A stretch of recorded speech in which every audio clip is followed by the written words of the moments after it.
Assalamu alaikum. Thank you for joining us. Today I have with me Brother Tahir Imin from the Uighur community, who's from East Turkestan. And as we all know through the media that it is under occupation from China. So today he is here to share his story. I will give a brief bio of him, and then we'll ask him a few questions about the situation, what's going on, and how we can get help and how we can get involved. So please help us spread this message by spreading this video to your friends, to your family, and the whole world needs to know what's happening in China. Is it Dr. Tahir Imin? Doctor, right? Not yet. Not yet. Okay, inshallah, soon. So Tahir Imin he's an Uighur scholar of political science, and he's also an entrepreneur, as well as the founder of the Uighur Times Agency, which is based here in Washington, D.C. area. He left his homeland on February 20th, 2017, and came to Israel to study in Haifa. And while he was studying there, the Chinese government tried to pressure him to come back and actually threatened him that they will deport him, that they're able to come to Israel and take him. So he sought residency here in the U.S. and he got the visa. So now he's staying here in the D.C. area. And more than 20 members of his family are in concentration camps right now as we speak, including his wife and his 7-year-old daughter as well, whose whereabouts he does not know. So we'll get into those details as we ask questions. So first of all, I'd like to say thank you so much for coming here and joining us. Thank you for having me. So can you tell us a little bit about your background and what you were doing in the region, East Turkestan originally? Before I have left the region, February 2017, I was doing business and cultural activism to promote Uyghur culture among the new Uyghur generations. We have a startup, business startup school. We have pharmacy and fashion designer company. We have also initiated some forums like Uyghur Knowledge Forum, and we have initiated Uyghur Business Club, the largest one, right. 30 Gentlemen Business Club. We have also did one scholarship for Uyghur postgraduates, female. Okay, excellent. Why did you originally? Why did you leave East Turkestan originally? I left February 2017. Entire family and friends, and my daughter, all of them, because of that situation. Just began after the new secretary of the Chinese Communist Party to East Turkestan, Uyghur region, the Chin Chuangwa, came to power, and he started to arrest elite, Uyghur elites, and rich people, and the people who are very influential on Uyghur society. So my advisors told me it is better for me to leave as soon as possible, at least to spend some time abroad, like doing anything like business or studying. I have chosen to study the relationship between the Palestinian brothers and sisters in Israel. I have chosen to Haifa University, and I went there. Okay, because that's why you originally. So originally you did leave because of the pressure of the government. Yes, we have some of the Uyghurs at the time. We have came to realize that Chinese government is going to crack down on most of the Uyghur young people and elites and intellectuals. They have already started to arrest Professor Abdul Qadir Jalaluddin and the very prominent Uyghur literary critic Al Rozi. All of those people became a good signal for us. At the time, some of the Uyghur government officials told their very relatives and friends that it's time to go somewhere else. Okay. So once you were in Israel studying, how long were you in Israel for? Almost 6 months. Okay, and then what happened?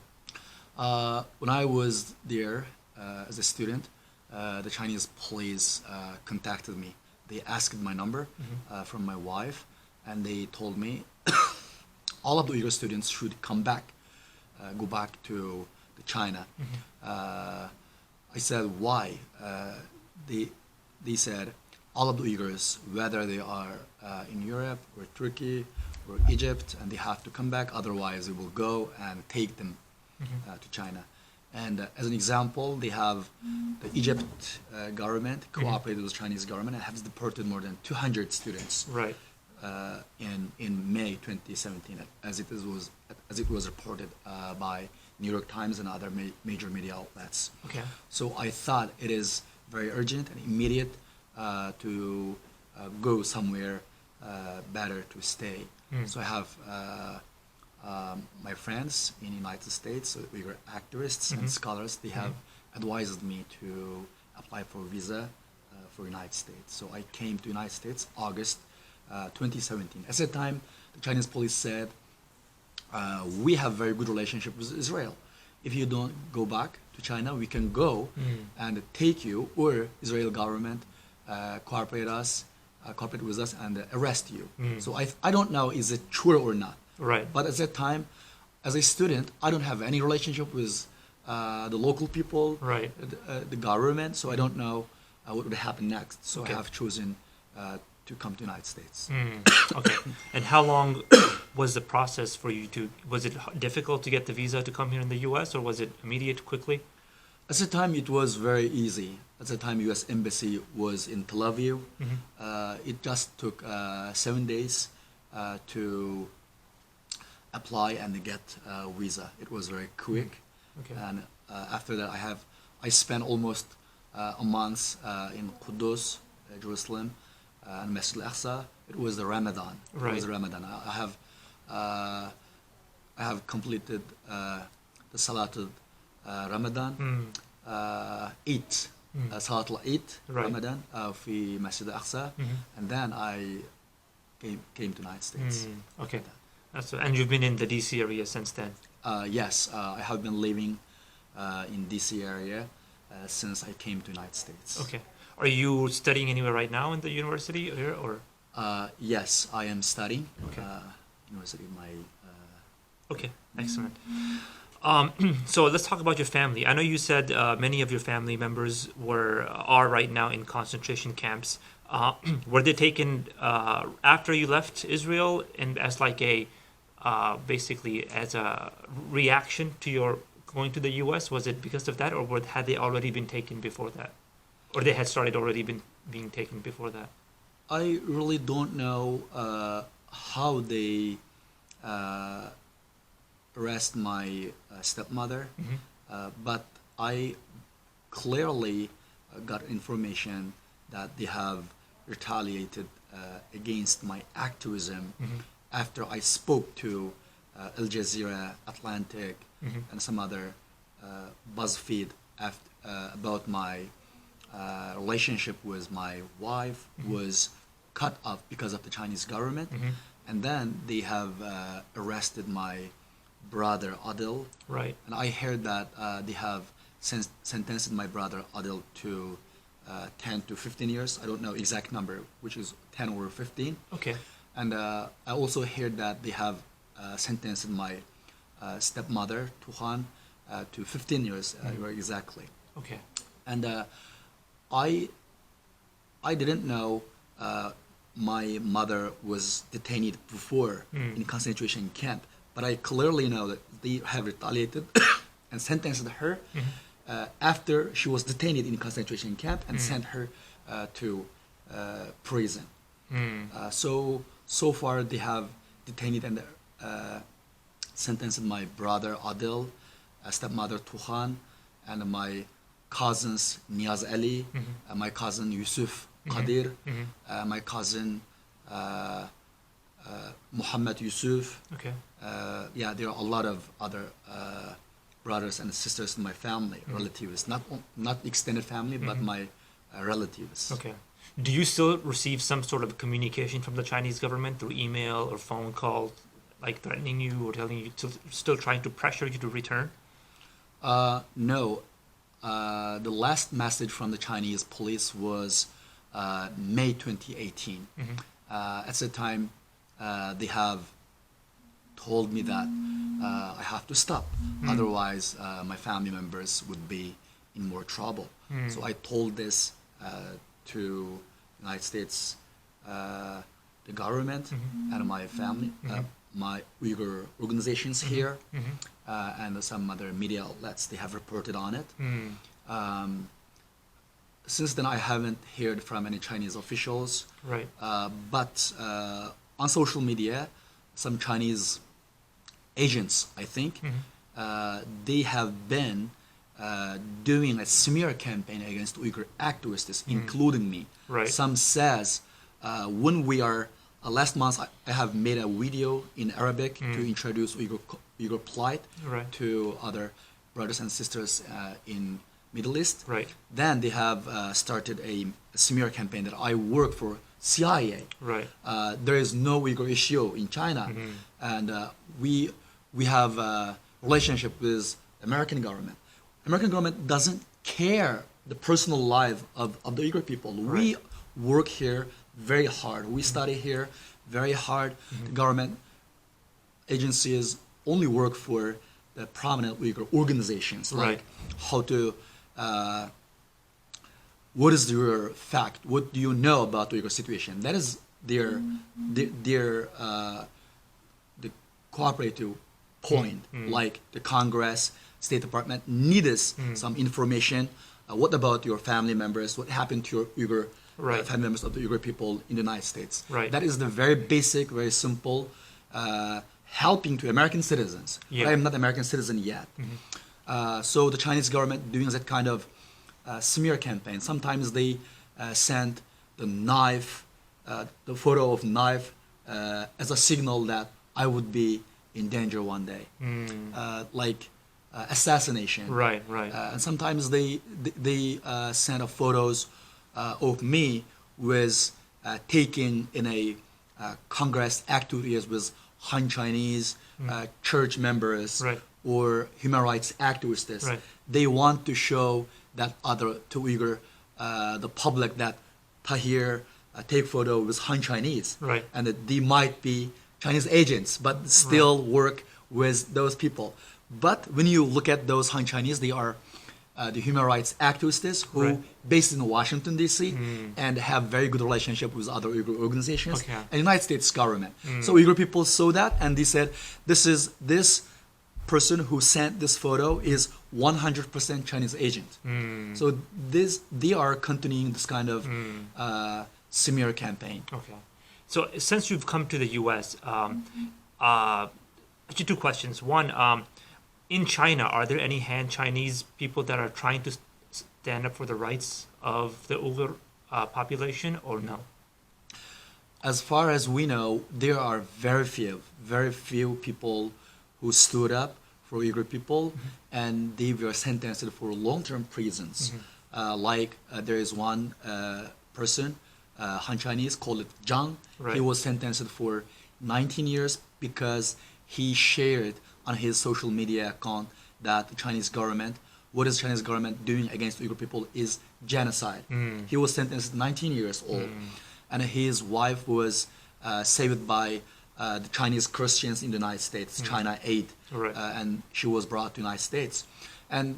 But the majority Han Chinese cooperating with the Chinese government because first of all, Chinese government during the last 30 years, they have made very bad propaganda about the Uyghur people. They said those Uyghurs are very backward Muslims. They don't like Han Chinese. They don't like cooperate with the Chinese government. They said like this. And they also said the Uyghurs terrorists. They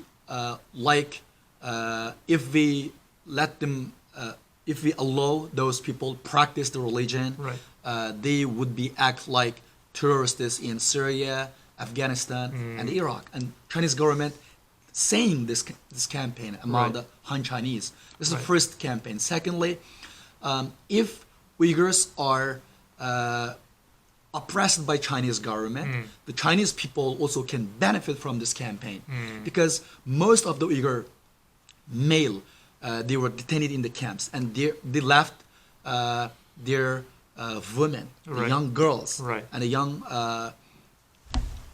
those people. And the Han Chinese, they don't like the the girls when their wife is pregnant. Right. So they're killed at their daughters Yeah. when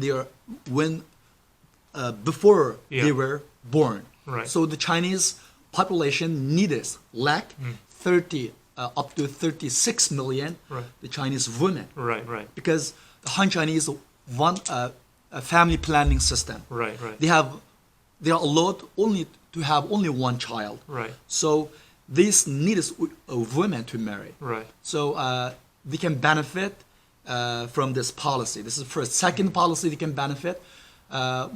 Most Uyghur rich people are detained and arrested and sentenced for long-term prisons, and their households, companies, business became owned or occupied by the Chinese government, sometimes by local Han Chinese rivals. If those rivals, opponents gone, the Chinese business would be better. So they can benefit a lot of stuff from this Chinese crackdown on Uyghurs. Okay.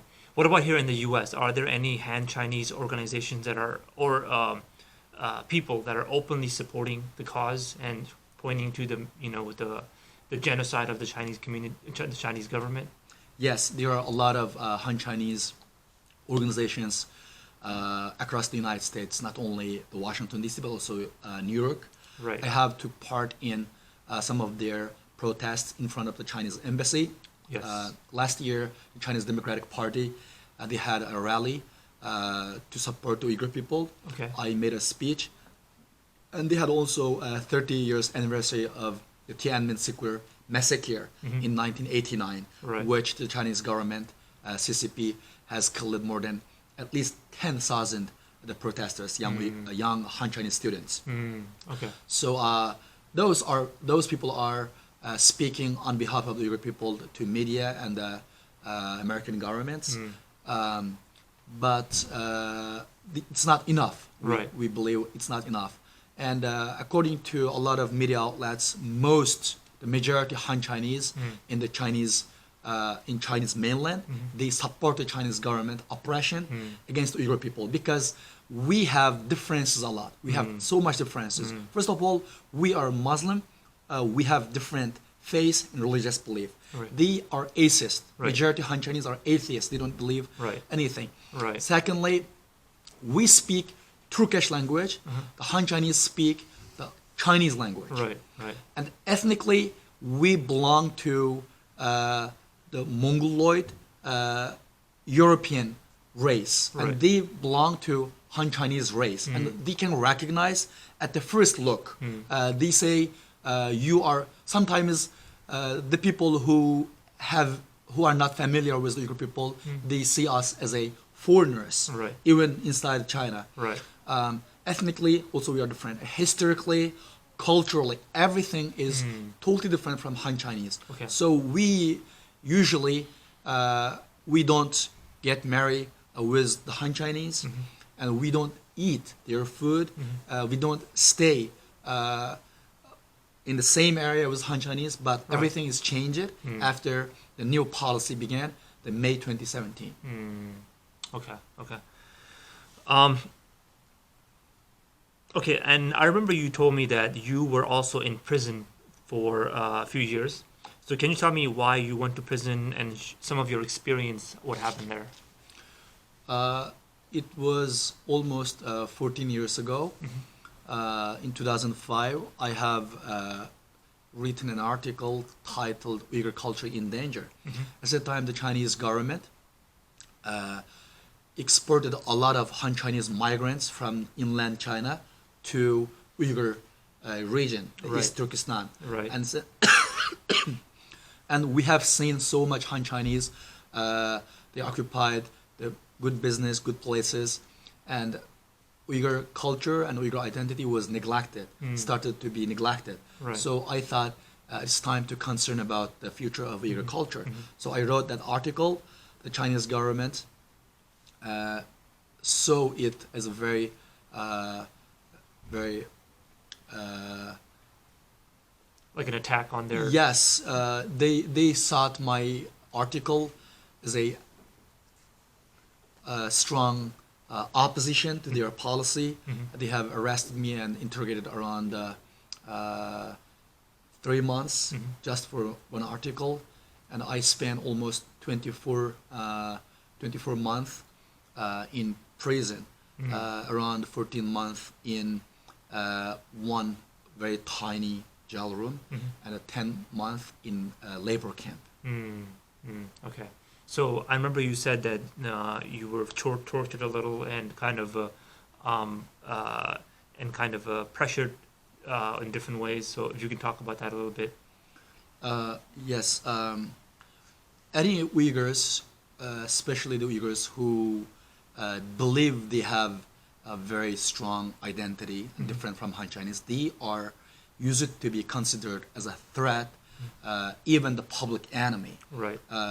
In Chinese state media and every public occasion, they believe that the people who makes themselves different and the distinct, unique, those people are considered as enemy of the great Han Chinese people. So after I was arrested, they considered me and treated me as a very strong enemy. They have interrogated me at the first time around 96 hours, almost 4 days, 4 nights. I didn't sleep more than 2 hours during that time. They allowed me to sleep 2 hours in 24 hours and then start again the interrogation. During that time, I was forced to sit a iron chair. They call it tiger chair. It was a very hard place. My 2 hands were facing, binded with the iron chain, and they interrogated one after another. They are 7, around 8 people. One person, he monitors my facial expression. One gives questions, another writes, and some other 2 or 3 or 4 people standing behind me, taking some hand sticks, some other weapons that intimidate me or sometimes use it against me. And I was beaten very hard, tortured. And I remember the second day of interrogation, I asked them to take me to bathroom to convenience, and they helped me to stand up. I can't stand up after almost 20 hours. I can't stand up. They helped me, and I tried to take off my pants to have convenience, but I wasn't able to take it off because my body became the pants became a part of my body. When I take it off my pants, it took off the one level of my skin, and it was the blood of my the buttstock became blood. I remember it very clearly, and they gave me around 30 minutes to do that, almost 30 minutes to, and I spent that 96 hours. I can't forget forever. They used very insulting words against the Uyghur people, our religion, my parents, and other Uyghurs. They have used it very bad words against Uyghur women. And they have used different measures to torture me, just let me feel very painful. I even have some scars in my body, which was left. They have used the handcuffs. This is my hands, and they put the handcuff here, and use it one rope, and then they pull it to there. Right. And I was fell on the ground, and they have 3 or 4 people pulled from my handcuff. Right. from the handcuff, and it was very painful. I cried a lot. I lost my conscience around 5 or 6 minutes, and then they put some water on my face. I came to aware that they are still before me, and they have also used it strange measure like this. They put handcuff on my hand, Right. like after that, Right. and they put one very large brick on my hand. After they put my hands on my back, Right. and bind my hands with handcuff and put brick on it. Just only want to know who told me the Uyghur culture was in danger. I told them it's Uyghur culture in danger right now. What we are seeing right now everywhere, everything became different from Uyghur culture. Right. We used to see everything in Uyghur style. Right now it became different. Right. So what's I thought? It's my opinion. So how did you learn Uyghur culture? How did you know the Uyghur history? I said in school, in book, and then one by one, after almost 10 years, almost 13 years, they have started to consider the Uyghur culture, the Uyghur people, Uyghur nation as a national threat. Okay. I'm so sorry you had to go through all that. It's just horrible. So I want everyone to take in what he just said and then figure out that this is what's going on in many of these concentration camps that are in China right now. More than 3 million Uyghurs are in concentration camps right now. And we've heard the stories. You can look them up on Google. You can search for them. They're out there. And other testimonies, especially from women, of rape cases as well. And I think that even of assassination of small kids, not only being assassinated, but also being forcefully taken away from their parents and forcefully being adopted by Han Chinese people to basically erase their identity as Uyghur people. So this is a horrific case, and we all need to take some action. Which brings me to our last discussion is many people are wondering, how can they help? What can they do? How can they get involved sitting here in the U.S.? I think there are a lot of things that people can do to help the Uyghur people. First of all, the Uyghur bill, the Uyghur Human Rights Policy Act, is on the process.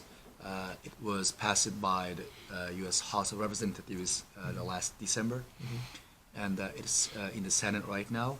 Maybe after impeachment, it take actions on the bill. Right. So our audience, American people, can ask their local representatives and the senators to take actions immediately. And my second advice is to understand the real nature of the Chinese Communist Party. I don't say the China because I'm not racist. Our religion is not racist.